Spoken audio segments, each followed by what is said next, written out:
Headmaster, এত late কেন? আমি যে কখন থেকে তোমার জন্য ওয়েট করছি। তুমি তো সবই জানো, সে ছোটবেলায় আমার আব্বা আমাদেরকে রেখে মারা গেছে।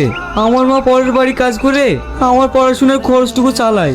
কিন্তু দেখো, আজ আমি আমেরিকার সব থেকে বড় কলেজে চান্স পেয়েও এই টাকার অভাবে আব্বার স্বপ্নটুকু পূরণ করতে পারছি না। কত টাকা লাগবে তোমার? শুনে তুমি কি করবে বলো? বলো না কত টাকা লাগবে। 10 লক্ষ টাকা। টাকা আমি দেবো। এত টাকা তুমি কোথায় পাবে?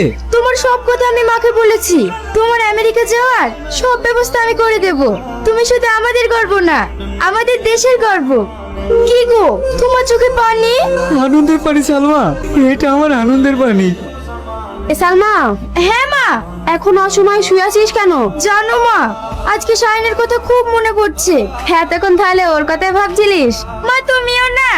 আচ্ছা ডাক্তার বাবু, আমার ছেলেকে তো সব বড় বড় নার্সিং হোমে দেখালাম, সব ডাক্তারই বলছে আমি এই চিকিৎসা করতে পারবো না। তাহলে কি আমার ছেলেকে বাঁচানো সম্ভব না?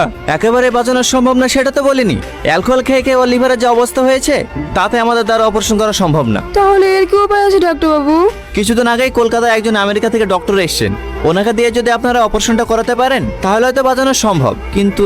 কিন্তু কি ডাক্তার বাবু, আপনি বলেন কত টাকা লাগবে, আমি দিতে রাজি। আমরা ওনার সাথে যোগাযোগ করার অনেক চেষ্টা করেছি, কিন্তু ওনার অ্যাপয়েন্টমেন্ট পাওয়া তো খুবই কঠিন। আপনি দয়া করে একটা অ্যাপয়েন্টমেন্টের ব্যবস্থা করে দিন না ডাক্তার বাবু।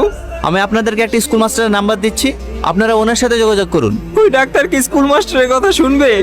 অবশ্যই শুনবে। আমি যতটা শুনেছি ওই মাস্টার মশাইয়ের কাছেই নাকি ডাক্তারবাবু পড়াশোনা করেছেন। আপনি একবার এই নাম্বারটা ফোন করে দেখুন। ম্যাডাম, ডাক্তার এস বিশ্বাস কোথায়? একটু অপেক্ষা করুন, স্যার ফ্রি হলে আপনাদেরকে ভিতরে পাঠাচ্ছি। নেক্সট। আপনারা ভিতরে যান। স্যার আসবো? হ্যাঁ আসুন। শাহিন তুমি?